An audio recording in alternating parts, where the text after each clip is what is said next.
السلام علیکم ناظرین، زه واجد الله او تاسو ګورئ زما فیسبوک او یوټیوب چینل. امید لرم چې خبرې او ژوند به مو ختیریږي. د پاکستان د څلورو اهم ضلعو چې کومه ده سروې راغله، دا به ستاسو مخې ته اقدامه چې په دې کې کومه پارټۍ په اول نمبر باندې ده، کومه په دویم نمبر ده او کومه په دریم نمبر باندې ده. د دې سره سره چې کومه ده عمران خان صاحب ته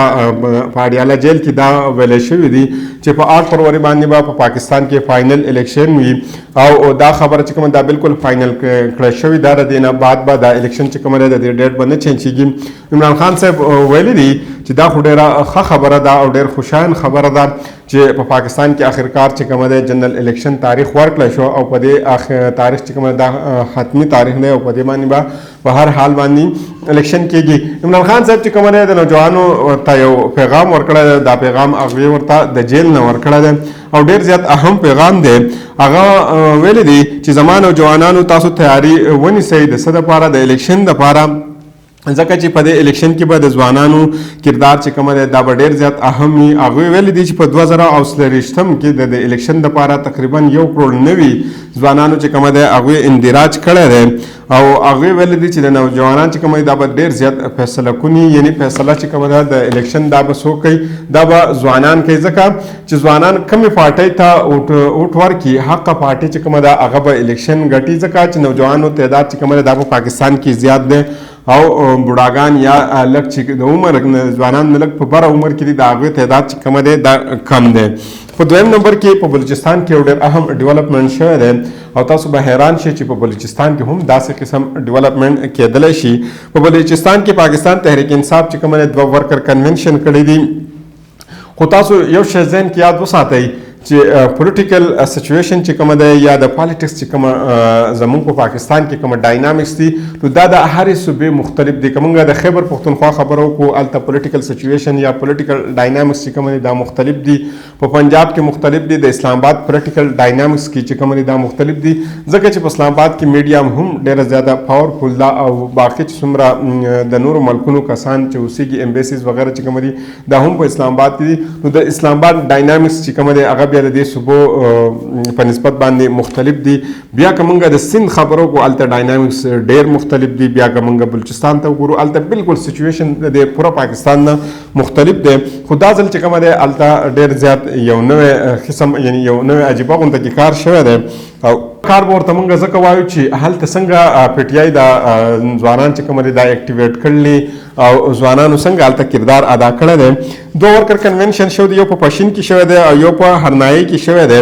په دې دوانو ورکر کنونشن چې کومه دی دا پاکستان تحریک انصاف کړلي او ستاسو په علم کې هم دا او تاسو ما په تیر شوی ویډیو کې هم ویلو چې شعیب شاهین صاحب چې کله کوټې ته ورسېدو نو هغوی دا غزې نه واپس کړو او په لاهور کې چې کومه ده ایرپورټ کې ته واپس هغوی راله لاهور ته او هغې ته اجازت ورنکړه چې دا ورکر کنونشن هغوی اټینډ کړی. خو د دغه دواړه ضلعو چې کومه لوکل انتظامیه وه یا لوکل لیډرشپ چې کومه د پاکستان تحریک انصاف وه هغو ډېر زبردست کار وکړو او ډېر په بهترین طریقې سره دوی دا ورکر کنونشن وکړو او په دې کې خصوصا چې کومه ماشوم یا ځوان چې کومه اوس نوجوان چې کومه لیډرشپ دی یا نوجوان هلک چې کومه د سالار خان یا سالار چې کومه دی هغه په ګراوند باندې ډېر زیات اهم کار کړی دی.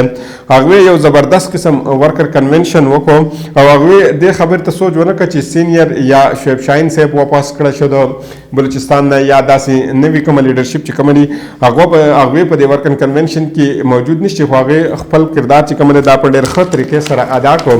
اوس زه ستاسو ته هغې چې په دې ورکر کنونشن کې کومه خطاب کړی دی هغه ستاسو مخې ته ږدم چې هغوی څه ویلي دي. سالار چې کله د ورکر کنونشن ته خطاب کوو نو هغه ویل چې چیف جسټس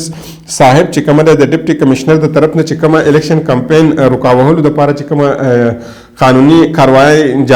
جاری دي یعنی کومه قانوني کاروایانې کیږي آیا په دوی باندې به چیف جسټس صاحب چې کومه دی هغه به پې نوټس واخلي، یعنی یو سوالیه نشان هغوی پرېښی دی. بیا هغوی ویلی دی چې د شپې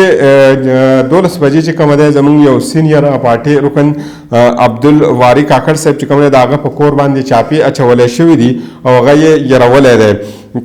هغوی مزید ویلي چې دا کومه انسانیت دی ځکه چې موږ خو قبایلي خلک یو او زموږ په روایاتو کې دا نشته، دا زموږ د روایاتو خلاف خبر ده. ستاسو په ذهن کې هم د چې پښتنو روایت چې کوم دی دا ډېر زیات مختلف دي د دې نورو خلکو نه، ځکه چې په پښتنو کې دا نشته چې ته په ښځو باندې ریډ وکړه یا بیا بالخصوصا د شپې ته د چا کور ته لاړ شه، د شپې څوک د چا کور ته هم نه ځي، بیا په ښځو باندې څوک ریډ هم نه کوي، او چې په کوم کور کې ماشومان یا زنانه موجود وي نو هغه کور ته خلک ننوځي هم نه، ځکه چې د هغې ډېر احترام دی زمونږ په بالخصوصا زمونږ په کلچرز کې، زمونږ په ثقافت کې چې کومه دی د زنانو او د ماشومانو ډېر غټ اهم کردار دی او ډېر غټ ځای دی د هغوی. بیا تاسو سره اوریا مقبول جان صاحب چې کوم یو ټویټ شیر کړی دی هغه تاسو مخې ته ږدم. اوریا مقبول جان صاحب چې کوم ډېر اهم خبره کړله، اوریا مقبول جان صاحب ویلي دي چې کله ذوالفقار علي بټو صاحب چې کوم دی د 1900 یعنی 1977 کومه الیکشنونه چې کېدل په هغې کې هغې ډپټي کمشنران چې کوم دي هغه د ډسټرکټ ریټرنینګ افسران لګولي وو، نو په هغه وخت کې چې څومره سیاسي پارټیانې وي هغوی ویلي چې دیو چې کومه دی د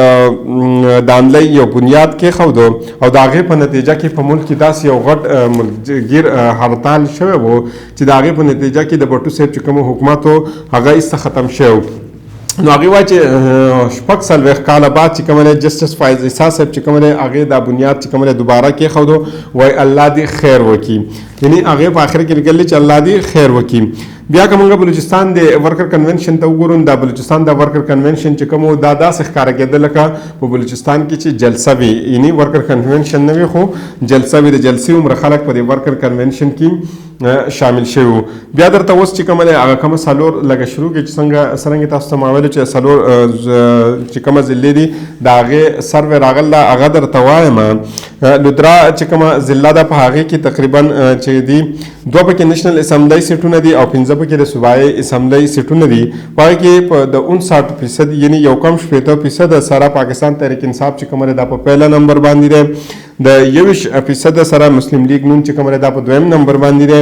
او د 60% سره باقي چې څونه پارټیانې دي دا په 3م نمبر باندې دي. که د ویهاړې ضلع ته موږ وګورو نو هلته نېشنل اسمبلی چې کومه دي 4 سیټونه دي او د صوبایي اسمبلی چې کومه دي 8 سیټونه دي، او پاکستان تحریک انصاف دارنګې هلته هم په 54% سره په اولني نمبر باندې ده، او پاکستان مسلم لیگ نون چې دی دارنګې د 28% سره په 2م نمبر باندې ده، او باقي چې څونه پارټیان دي هغه 13% سره په 3م نمبر باندې دي. مخکې که زه تاسو ته د خانیوال د ضلع په حوالې سره ووایم نو هلته هم سروې راغله، او خانیوال کې چې دی 4 نېشنل اسمبلی دي او 8 د صوبایي اسمبلی سیټونه دي. هلته هم پاکستان تحریک انصاف چې کوم دی د 60% سره په اول نمبر باندې دی، پاکستان مسلم لیگ چې کوم دی د 40% سره په 2م نمبر باندې دی، او باقي چې څومره پارټیانې دي هغه تقریبا د 16% سره یعنی د 14% سره په 3م نمبر باندې دي. دارنګې د شیخپوره دغه چې کوم دی سروې هم راغله، هلته 4 نېشنل اسمبلی سیټونه دي، 8 چې کوم دی د صوبایي اسمبلی سیټونه دي، او دارنګې هلته هم دغه سچویشن دی چې پاکستان تحریک انصاف چې کوم دی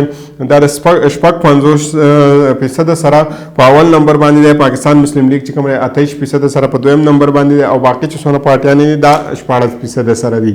نو که موږ د 2023 دا کوم الیکشن ته وګورو دا ډېر زیات اهم دی، ځکه چې دا به د ملک تقدیر چې کوم دی دا به بدل کړي، او په دې کې به د ځوانانو کردار چې کوم دی دا ډېر زیات اهم دی، ځکه چې په دې کې تقریبا 1 کروڑ نوي ځوانان چې کوم دی د نوی اندراج هم کړی دی، او دا ځوانان چې کوم دی د کردار هم ډېر زیات اهم دی. نو چې ځوانانو کومې پارټۍ ته ووټ ورکړه نو هغه پارټي به الیکشن ګټي او هغه به راتلونکي حکمراني وي. خو د دې سره سره چې کوم دی د پاکستان تحریک انصاف دپاره مسایل هم ډېر زیات دي او په دې باندې پابندیانې هم دي. امید لرو چې دوی ته به دا پابندیانې کمې کړی شي. د بلې ویډیو پورې موږ ته اجازت راکړئ. د الله په امان.